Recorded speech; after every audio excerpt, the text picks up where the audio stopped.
Alors, à partir de cette ligne qu'on a là, s'il vous plaît, tout le monde en bas, s'il vous plaît. We all like to believe that no one can control the way we think. But there are many techniques that can be used to change the way our minds normally work. One is hypnosis.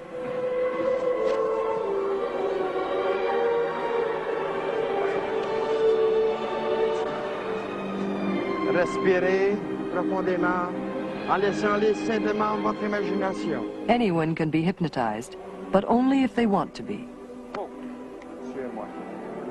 The stage hypnotist rejects those who don't instantly show that desire.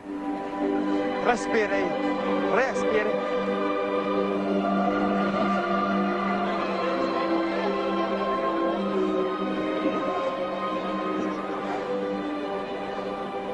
Fais jouer une musique, quelque chose, je suis vide. À toi, ça allez jouer très fort. 1, 2, 3, allez-y! Now the hypnotist only has to give this woman the suggestion she's a member of an orchestra, and immediately she believes she is.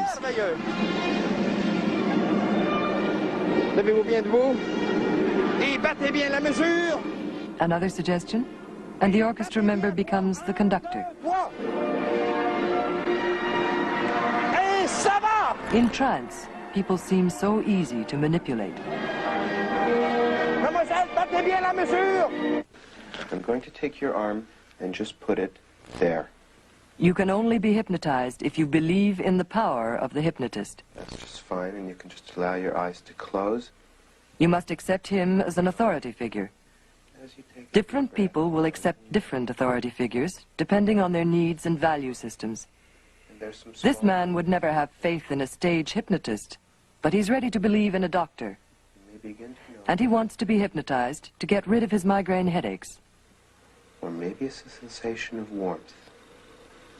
I'd like you very slowly and comfortably to just allow that hand to float up over your head until you make contact, until you're able to touch very comfortably and securely back of your neck, so that that really good feeling that you can feel in your hand, that's right, very slowly, slowly, very comfortably, can be transferred to the back of your neck. Suggestions made to people in trance can not only change the way they act, but also the way they feel. They're very comfortable. Here, the patient becomes more suggestible to the doctor, telling him to relax and control the As you do pain. that, George, you can feel that comfort spreading from your hand into your neck as the muscles become even more deeply relaxed, as your head sinks down and you sink down. I think the experience of trance is really something that occurs for everyone spontaneously anyway, moments of reverie, of absorption, for example, while reading a novel or adventure story and becoming so engrossed in it that you really feel you're there and are oblivious even to somebody coming into the room at first. But in hypnosis, we have a series of techniques, of styles of communicating and relating with a person that facilitate their ability to experience trance, help them to enter a trance, and even more important perhaps, help them to maintain a trance. What do you see? Chairs, desks. The extent to which a person in trance can be made suggestible is quite remarkable. This young man is wide awake and can even carry on a conversation. He tells the hypnotist exactly what he sees. He thinks he is seeing everything the way he normally does, but he's not. Anybody in the class? No, why? What do you mean? There's nobody in the class? Myself, why? That's it? Yourself? Huh. That's it. And? What's happening? What would happen? What do you mean what happened? You see that? Yeah. Hi, Joe. Hi.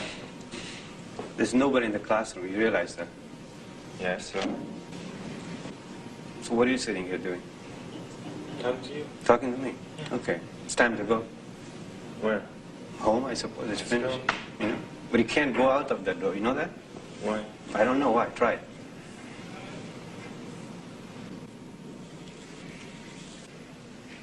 What's the matter? Can't get up, bro. Can't get up? No. You see that? He's high. What I suggested simply is you can't get up, and how I interpret it is that he can't get up anymore to go out. Who are you talking to? He's talking to somebody here. Who? Some people in the class. No? Where are they? You said, Yeah. what? What's what? Whom am I talking to? To me? And? The class, why? You see the switch? Are you with it? Huh? What switch? Huh? What switch?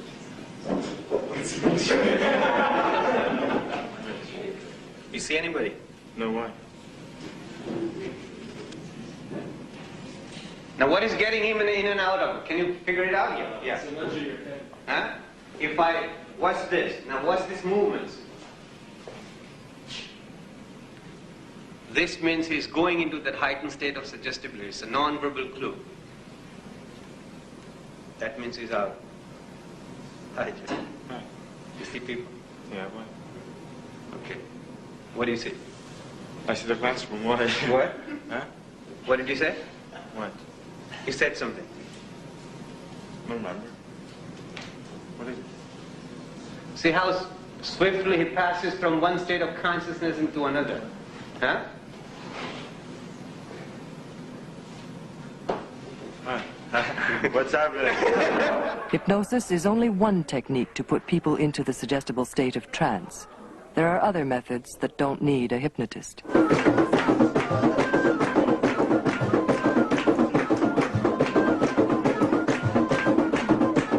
The oldest techniques used for inducing trance are rhythmic drumming, chanting, and dancing.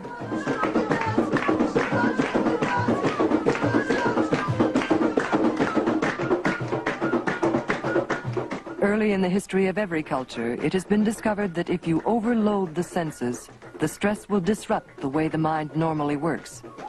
This leads to disorientation and trance.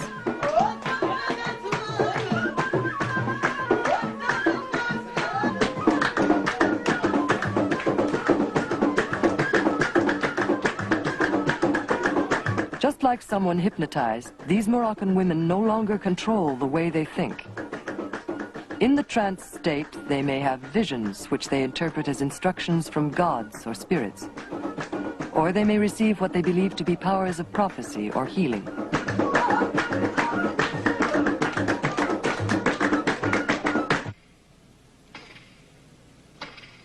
Highly structured industrial societies have abandoned many of the traditional techniques for inducing trance. And I want you now to use your imagination. Play the role, play the part, and feel your body relaxing as I ask you to do so. And the relaxing power is now... But recently, hundreds of thousands of people have rediscovered these techniques in such groups as EST, TM, Lifespring, Silva Mind Control, and this one, run by Dick Sutphen. Completely relaxed, completely relaxed. Keeping your full attention now on the sound of my voice as a relaxing power comes into the fingers of both of your hands. The stated aim of all these groups is to use trance to expand consciousness. Sutphen's seminar plays on the belief in reincarnation.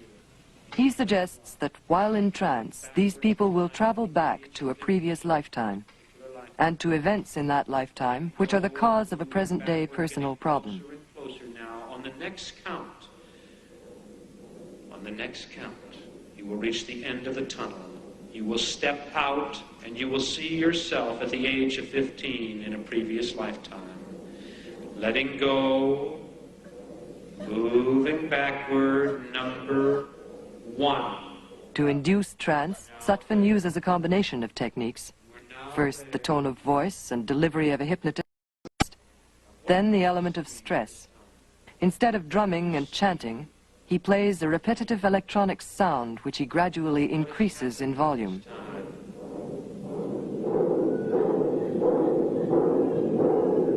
Just let it out. the frustration, let it out.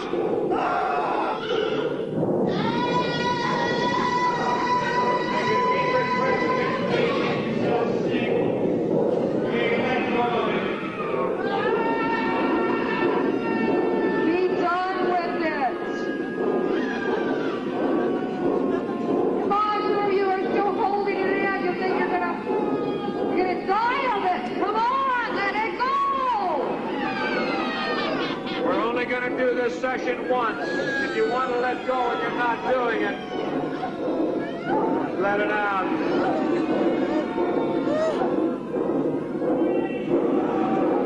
The pounding rhythm and the exhortation to let go quickly have the desired result: disorientation and trance. Now they have an experience like that of the Moroccan women. Suitable visions and stories enter the mind. They come involuntarily, like dreams. You'd like to keep the repression, huh? Know what the effects are? It's yours if you want it. Freedom is yours too. Get rid of those chains.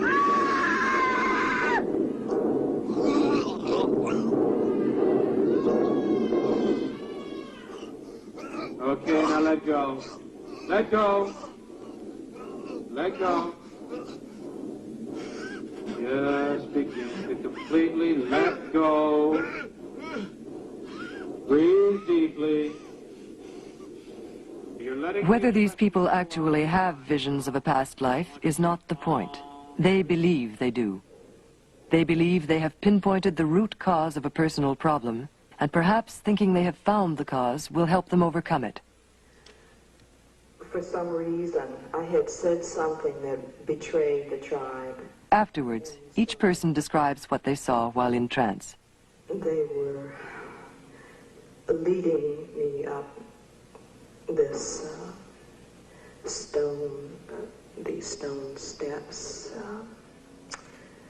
to punish me, and I could see all of these faces, pretty angry, upset. And I realize now that I'm just terribly afraid of being embarrassed to have people looking at me. Again, have them lead you up the stone steps. It was... What happened to you at the top of the stone steps? Well, I knew that I was going to be killed at that point, but I tried to not go into that. And you can see how that's affecting you now. And so they're not going to kill you today for saying I know, and what you think. I have this, like I said, this fear of telling people what I think because I don't want to hurt anybody. Mm-hmm. And I didn't realize before that was where it was coming from. Yeah.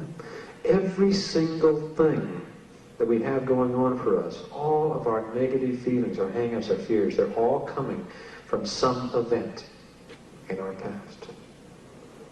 Whether or not we can pin it down and identify it in time. Okay, it's time now to be able to speak up and say what you feel you need to say, okay? Knowing that they're not going to sacrifice you to the Aztec gods or something. Let's acknowledge it. Yeah.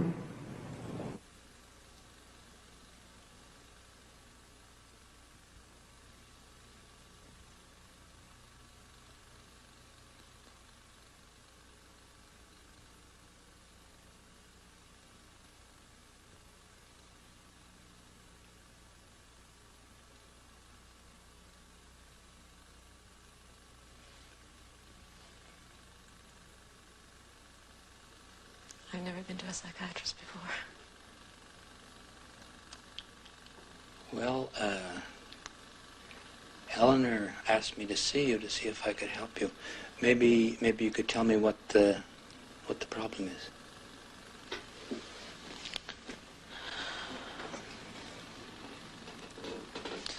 That's the problem. I don't really know. The use of trance and suggestion to try to solve deep emotional problems has a long history.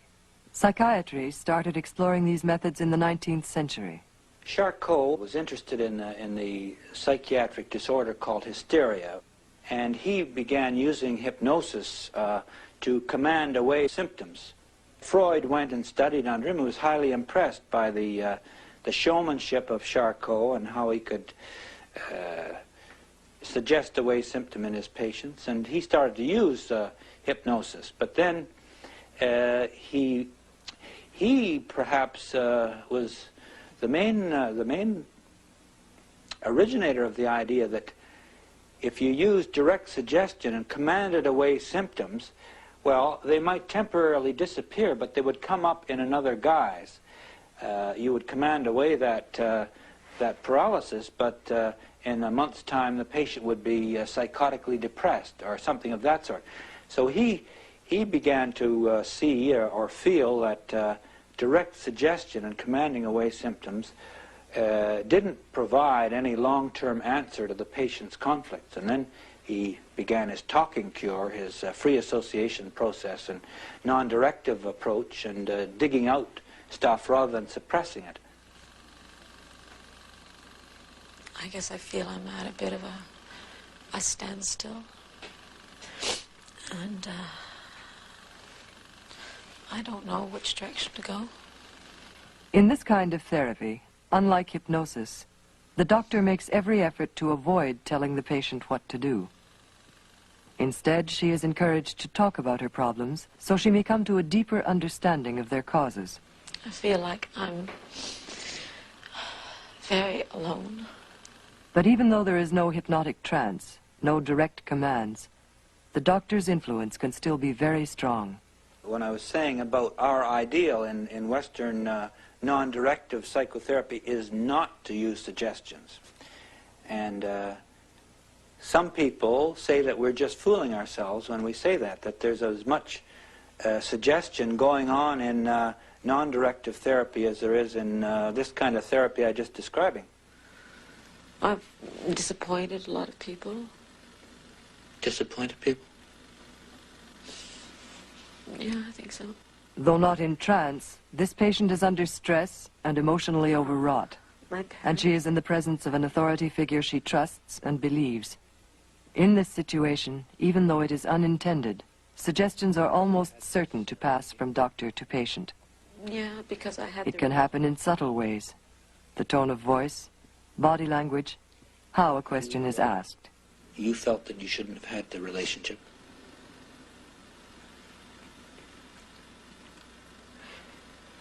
Well, I felt I should have it,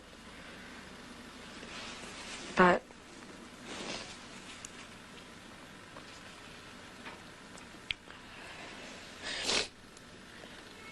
I guess in a way I felt I shouldn't as well.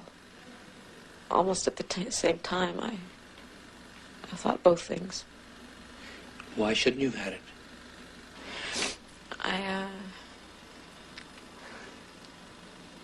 I went from being looked after by one group of people to being looked after by another group of people. By one man? Yeah.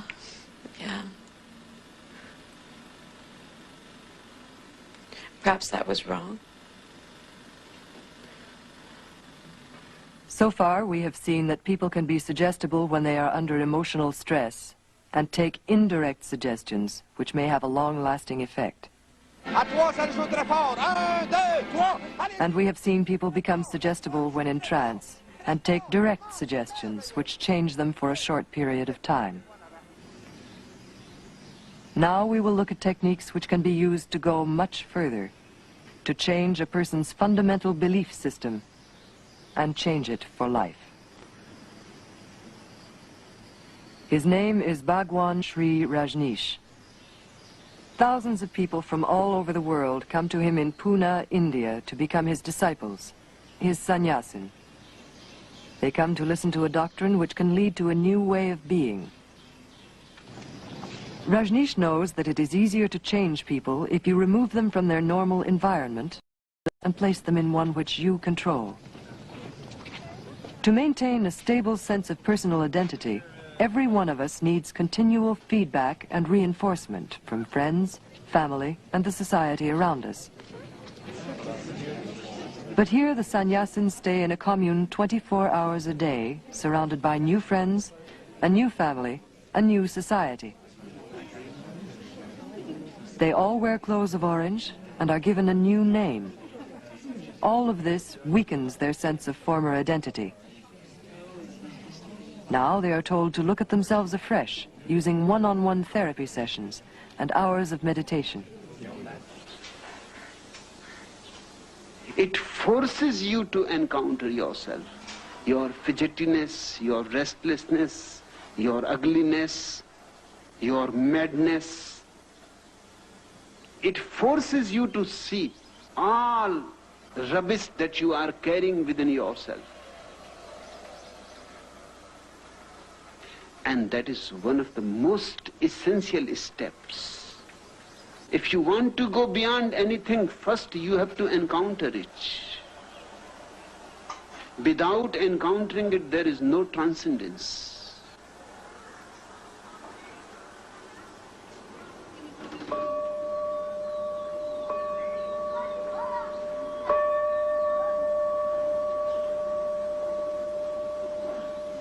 Jesus says, unless you are born again, you will not enter into my kingdom of God. This is the birth he is talking about. And this is the birth I am talking about. This is what sannyas is. A process of rebirth. A process of being born again. Is the sun behind the sun? Is the sun?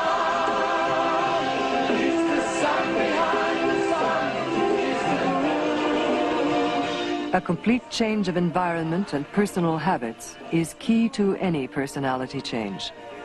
When the sense of identity is shaken, people become more suggestible, and the time is ripe for an authority figure to step forward and tell them what to do, what to believe, what is right, what is wrong.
Rajneesh also encourages trance states which increase suggestibility. These people came here looking for change, but like the psychiatrist's patient, they did not know what change to make. Now that they are in a suggestible state, Rajneesh tells them, surrender and accept me as the perfect master. And they do.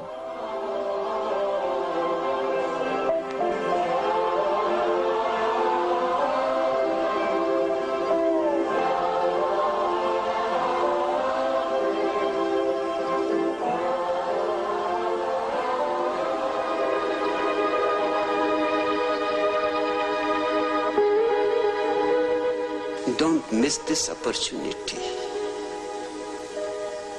Words will always be available to you.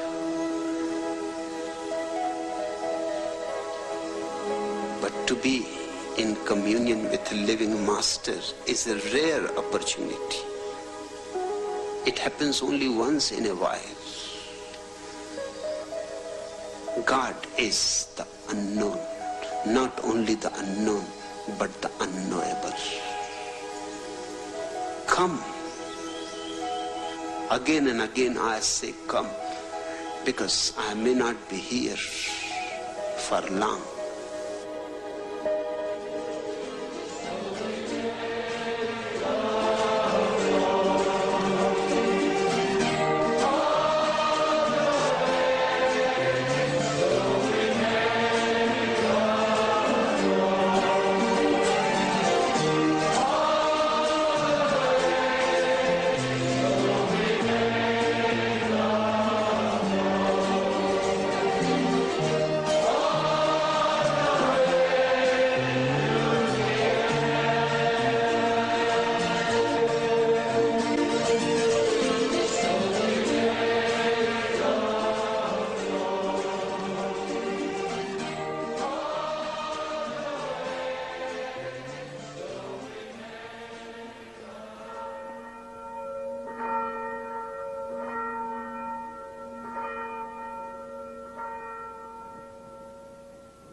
Trappists, Benedictines, Jesuit novitiates. They live in isolation, cut off from the rest of the world. They take on a special set of clothes. They may even change their name. These monks have sought a new way of being, surrendering themselves to a perfect master who died some 2,000 years ago.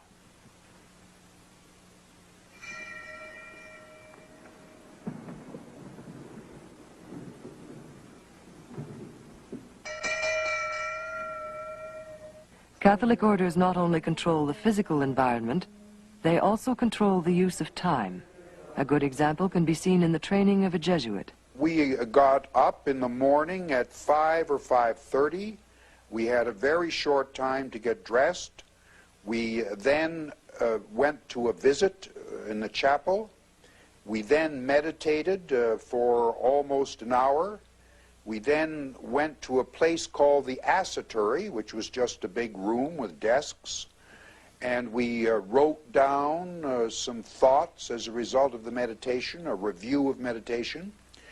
Then a bell rang, and I might say that I think 30 to 40 bells rang a day to divide the day up into very small lots. The idea was that as soon as the bell rang, you were to stop whatever letter you were writing. That didn't mean that if you were writing a letter to your mother, you stopped in the middle of it. It meant if you were writing the letter A, you stopped in the middle of writing the letter A.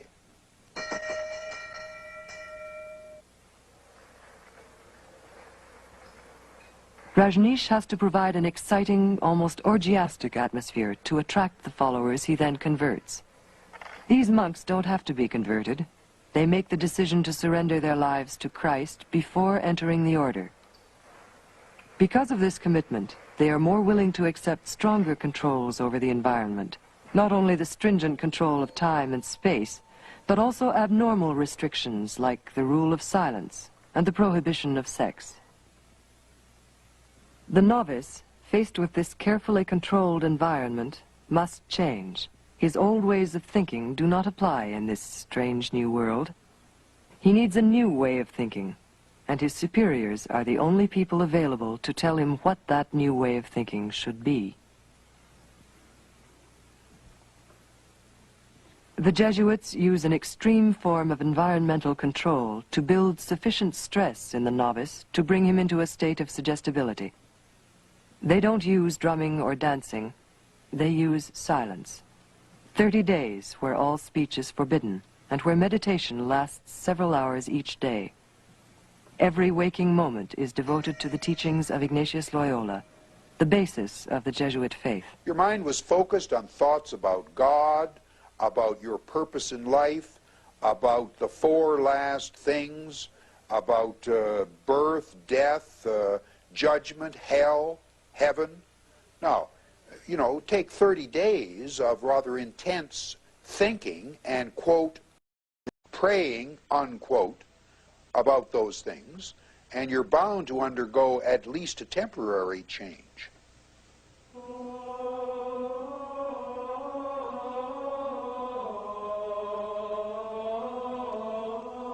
At the core of this changed way of thinking is obedience. Obedience to the rules of the order.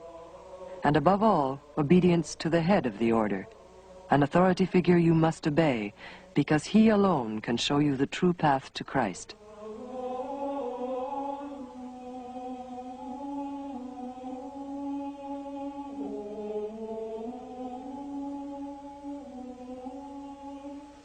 Well, of course, obedience, I think, is the cornerstone of the whole Jesuit system.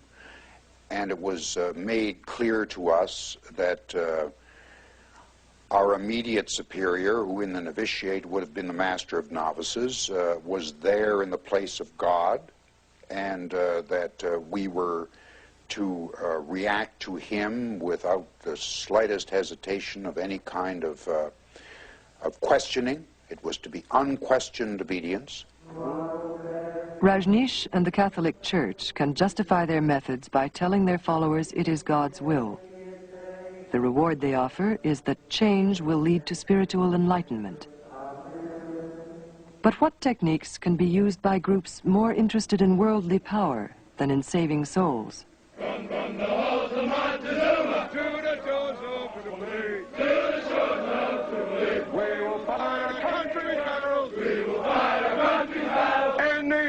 Land to sea. In the air, land to sea. Whoa, whoa, whoa, whoa, whoa. Another two, another three, another four, another 1, 2, 3, 4. United States Marine Corps. Hoorah! Hoorah! It's a planned thing. You somehow arrive at this place at 1:30 in the morning, and it's just middle of nowhere. There hasn't been any lights for the last 45 minutes, and kids have been playing cards, and you know, and there's all aspects. There's guys in black leather jackets with the duck butt haircuts when I was in, and engineer boots, and then there's a kid with a blazer with a little crest on the thing, and the short hair, and the white buff shoes, the Pat Boone look, and the Fonz look, and I mean, it's such a cross section of kids, and hair long and short and all this type of thing. As you come down to this thing, kids started getting nervous. Like one of the kids had gold, he had a blue blazer on with a gold button. So he started tearing them off because he heard they didn't like rich kids. So he started pulling these things off and getting rid of the blazer. And, you know, every guy started trying to square up the way he didn't stick out before he even got there. Everything that you have that makes you an individual and you ship it home. It's one of the first things you do at Paris Island. It's very traumatic, too. And then everything they give you back, it's all the same. Everybody shaves with the same kind of razor and has the same kind of toothbrush, the same kind of socks. And there's nothing to distinguish you as an individual. That includes rings, watches, cigarette lighters, everything that you have. And that's all, getting you down to a basic human being, and then they build you back as a Marine. An isolated environment, a new physical appearance, new clothes, a number. So far, the techniques are familiar. To change a man, first change his environment to one you completely control. But the Marines have to work fast. They give themselves only 3 months to take a kid off the streets and make him one of their own. So they have additional techniques to produce stress and disorientation. First, they keep the recruit busy and in a state of physical exhaustion. Next.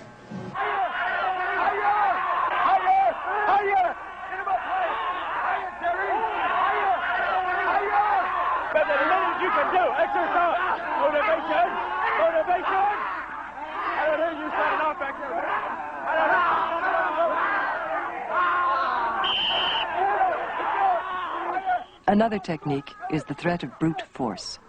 I was in a state of shock initially in boot camp, a little bit terrified. I couldn't quite figure out what they were doing. There was an incident, I'm not sure exactly, it was within the first 3, 4, 5 days. It was just after we were picked up by regular DIs. There was a punishment incident where a guy had made a mistake and they punished him. What did they do to him? Made him hold a sea bag over his head. A sea bag? It's a heavy canvas bag, and all your gear in it, it probably weighs 60, 70 pounds. And they made him hold it up over his head until his arms just started doing this. And when he collapsed, they beat on him with swagger sticks until he got up enough energy to get back up and hold it up. The guy was up all night long doing that. Periodically passing out, vomiting. They'd throw water on him and get him back up with a sea bag over his head. And just and he had made a mistake, a very serious mistake. He had struck at a DI. He what? He struck at him? Struck at him. He did not hit him, but he swung at a DI. And I looked around and I remembered at that point why people had been punished, or why they had gone out of their way to make an example out of a person. I realized that they had stood out. So I determined at that point that I was going to do everything they told me to do, the best that I could, and would not try and stand out. You got all the privates here? We got all the privates here? Yes, sir! Oh my God, I thought you were dead or something. Like my last class privates? Yes, sir! Are we motivated? Yes, sir! Are we dedicated? Yes, sir! Pretty loud for a small series. All right. All right. Now, privates, now here we have been down here 3 months. 3 months down on beautiful Paris Island with our beloved drill instructors. Yeah. Our mother, our father, our sister, our brother, they tell us when to eat, sleep, and everything like that, do they not, Prophet? Yes. There was an elaborate ceremony where our senior drill instructor came out there and he says, because of the changes at Paris Island, we're no longer allowed to touch recruits. We cannot hit you with our hands. And he pulls out his white gloves and he says, that is why we have white gloves. And he started putting on his gloves, and at that point everybody got thumped. And from that point on until I got out of Paris Island, every time I saw those guys pulling those gloves on, you had a little bit of fear inside you. Actually, you develop a really weird sense of loyalty to them. You don't hate them. I mean, you're mad, you know, they push you and you're exhausted and all this type of thing. But it's an almost fraternal type of relationship that you develop. Even today, looking back on it, I can't think of anything that I would describe as unnecessarily brutal. No, I don't call that brutality. I call that building. And we're going to go home with it, you understand? No! I don't want to see these guys go, no!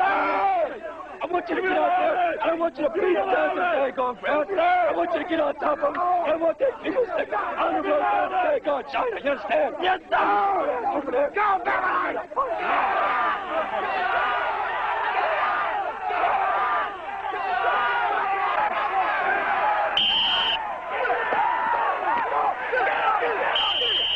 Once you decide to obey all orders, the next step is to obey them without thinking, to simply react. Everything that they taught you in basic training just sets you up to react instantaneously to the right command at a time of crucial pressure, or to obey somebody who was reacting to it. See, that's that pressure. The harassment mentally, the harassment under those pressures, to make a kid stammer and can't get his general orders out, make him so scared that he can't, you know, formulate, to get him over that. Not get rid of the fear, just get the reaction back into him.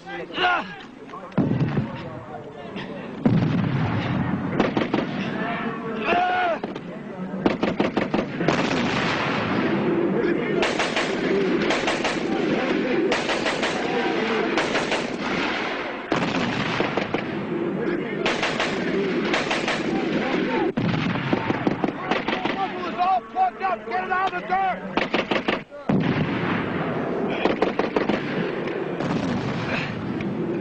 To get instant reaction in boot camp is one thing, but that absolute obedience must continue right through the soldier's career, even if it means certain death on the battlefield. That is the real purpose of basic training. Here, the stress, confusion, and physical exhaustion produce a suggestible state, so the idea can be implanted that nothing could give them greater glory than living or dying as a Marine. The United States Marine Corps, just like the Marine Corps Band, is known as the President's own. We as Marines, by the virtue of us just being there, 205 years of history that speaks for itself, are protectors of our government and our way of life. We as Marines should and do epitomize the very essence of patriotism, democracy. We are saviors and protectors of freedom. And we have been that way since 1775. That is the image we have, and that is the image that we'll keep. Do you understand? Yes, sir! We're rolling, as they say. Action.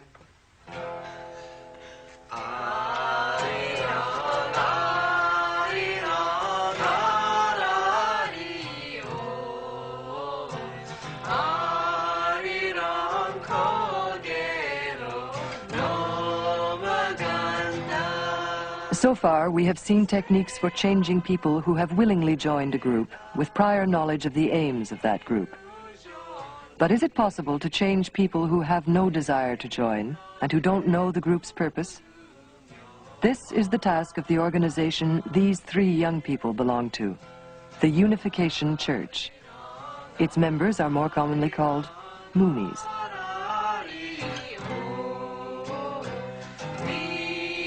crossing over the crest of the hill. I didn't like San Francisco very much. It was sort of, I felt very uncomfortable. I was very anxious to get out. I was being propositioned by pimps and hassled on the street, and I just, well, I had to get out. So I got to the bus station, and I didn't know where I wanted to go. I thought, well, maybe I'll go to Monterey. I was just sort of looking at the board to see, well, where am I going to go? And these two people came up to me. They were really friendly. It was so refreshing after, you know, what I just encountered in the street. I was in a bus station, and I met a guy. And I'd met a lot of very interesting people on my travels. So I wasn't really, you know, too reluctant to talk to strangers. I'm not a very open person. I just sort of spill everything just to a stranger that I would meet. But they seemed very nice, and we got into a conversation. We just started walking. We talked for about an hour. And when my bus was due to leave, he convinced me that it would be really good for me if I went to this, you know, ski chalet in the mountains with him and his friends, because they were all interested in the same things as I was. And we traveled on a bus at night, but the lights were on in the bus. So it was funny because I couldn't see out the window. I couldn't see where I was going. The first step has been accomplished. Removal to an isolated shack, an environment the Moonies completely control.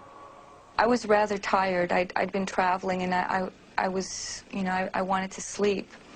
But the next morning, I guess it was about 8 o'clock, everyone started singing and, you know, time to get up. And, you know, it was such an exciting atmosphere. I didn't want to be the only one that stayed in bed, so I got up. And we went for hikes, and we sang songs and played games, and I got to meet various people there. And I was just constantly busy, but it never really occurred to me because I just got really caught up in the momentum of the day. And then about 4 o'clock in the afternoon, I started feeling really strange. I couldn't put my finger on it. All I know was that I wanted to get away to think by myself. I was a person that I enjoy my solitude. And I hadn't had it for a while, and it was starting to bother me. Even when I tried to go to the washroom and close the door and try to critically think about it, someone would come in and, oh, hi, you know, how are you doing? And it was very difficult to say no, get away from me, because they were so nice and loving. I started getting almost euphoric. By the second day already, I was feeling this type of high or euphoria, like, hey, you know, I'm really fascinated about this group, but I can't quite put my finger on it. I was intrigued, almost sort of drawn in, that I had to find out what they were about. What are they about? Why the constant group activities? The games, the sing-songs, long hikes in the country, little sleep. Like the Marines, the Moonies know that keeping their recruits busy, never giving them a minute alone, will soften them up for the eventual conversion. The first lecture was quite general. You know, it talked about philosophy and general principles. It introduced God. So that was the first time I realized that it was somewhat of a religious group. You know, the guide didn't tell me anything about that. I was there for, what, a day, 2 days, sitting through these lectures. Now there's more lectures, 3 a day, lasting 2.5, 3 hours, with constant activity, never being left alone. I decided that I wanted to leave. And one of the girls came up to me with this form saying, will you sign this form saying that you will stay for 7 days? And I said, well, no, I don't want to sign it. I only want to stay for a couple. She said, well, there's no bus coming anyway. Like, you can't leave for 7 days anyhow. So I went, really? You know, I was told I could leave. No, you know, and I said, well, I'm waiting for my stuff so that I can get out of here. Well, it won't come up until, you know, the 7 days are up. So, I mean, you're stuck here anyhow. Might as well sign the form. By the end of the weekend, each lecture got a little more serious, more bizarre, and more into religious principles. And by the last lecture, which was on the 3rd day after I'd been there, I was told that Christ had returned. He was back on earth, and that all these amazing people and the reason for all this happiness and euphoria and love that I felt was because these were specially chosen people who were doing the work of God. And I was quite blown away. A conflict between what they've been brought up to believe and this new belief sets up a battle in the minds of the recruits, which can lead to total confusion. Finally, I was alone. There wasn't anyone next to me or anything. I'd gotten a break. I was alone. I started thinking, I don't think like this. This isn't me. What am I doing? And then I thought, you know, I'd get out of here. And then another side of me would click in saying, no, Mary, no, come on now. That's just Satan talking to you now. You know you can't leave here. It's important to you. So I had this sort of a dual conversation with myself. And one side of me was almost in panic going, you know, this is almost like being brainwashed.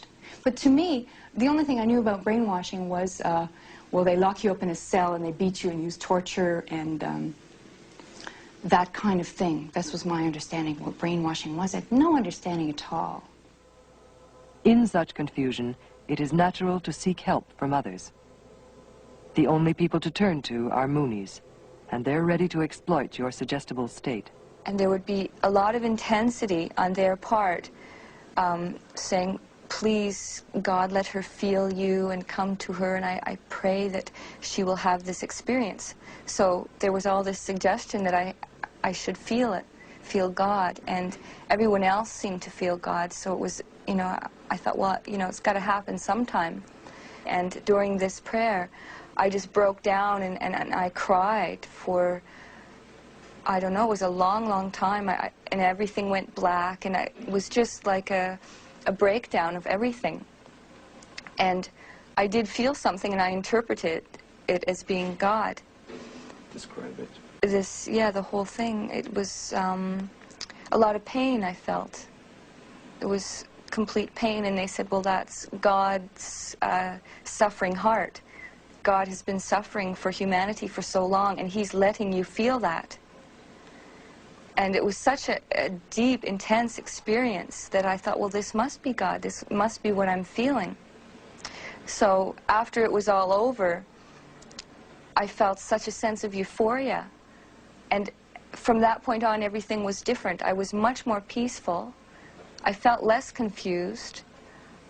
I felt like I was floating. And I can remember going into a room off the lecture room and just crying and crying and crying till I just passed out on the floor. There was nowhere to sleep anyway. We always slept on the floor. I couldn't eat. I was just so much in distress. It was incredible. I'd never cried quite so hard. After I sort of finished my crying spell, another Rooney came in and comforted me and saying, well, you know, you should really stay here. And I just said, yeah, I know. En répandant sur elle ton esprit, qu'elle devienne pour nous le corps et le sang de Jésus, le Christ, notre Seigneur. Whatever techniques of suggestion are used to bring about the conversion or personality change, these techniques must be maintained to reinforce the new way of life. The regular repetition of certain rituals helps serve as a constant reminder to the members of the group of their purpose and whom they serve. Vous ferez cela en mémoire de moi. The fact that they have been specifically chosen is stressed, so they are always aware that they are different from everyone else in the outside world. The ultimate aim is to change people so that they can never go back to their old ways of thinking, and to make sure the new value system and new sense of identity are strong enough to make that change last for a lifetime. And it cuts all your family ties. When you're through with that, you'll never go back. In the same, I mean, like when I went home on leave, one of the strange things that hit me is I walked up to the front door of my house. This is after boot camp and ITR, so you're looking at 18 weeks later, right? Yeah. Went away as a 20-year-old young man living with his parents, okay? And when I came home, walked up that front door, now what would you do? Well, a normal person would just open it up and walk in. I knocked.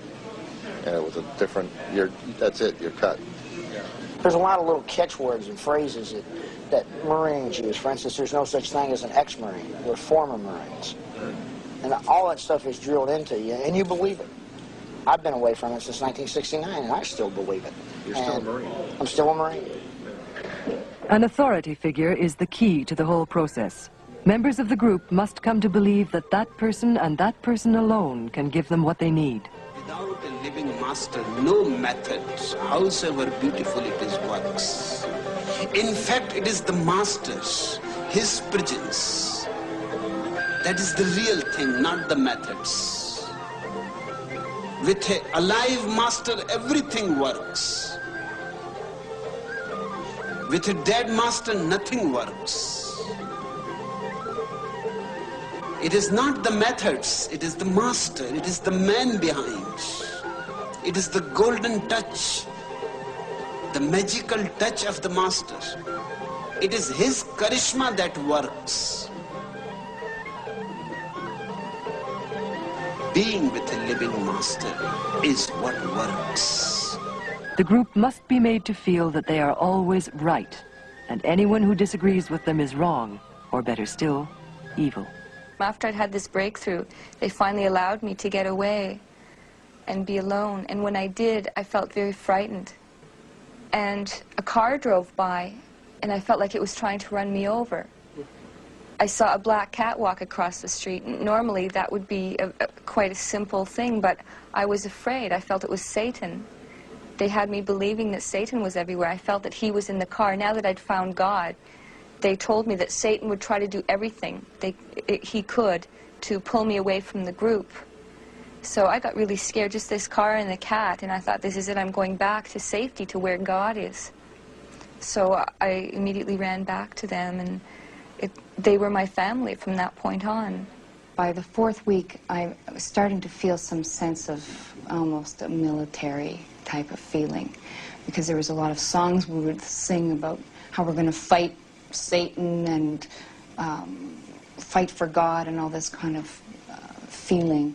And I know that if I was given an order to take a machine gun and shoot in a 5-block radius, I would have done it without question. Groups which have all-powerful leaders who control the environment, control all information, and eventually control the way their followers think, have one basic thing in common.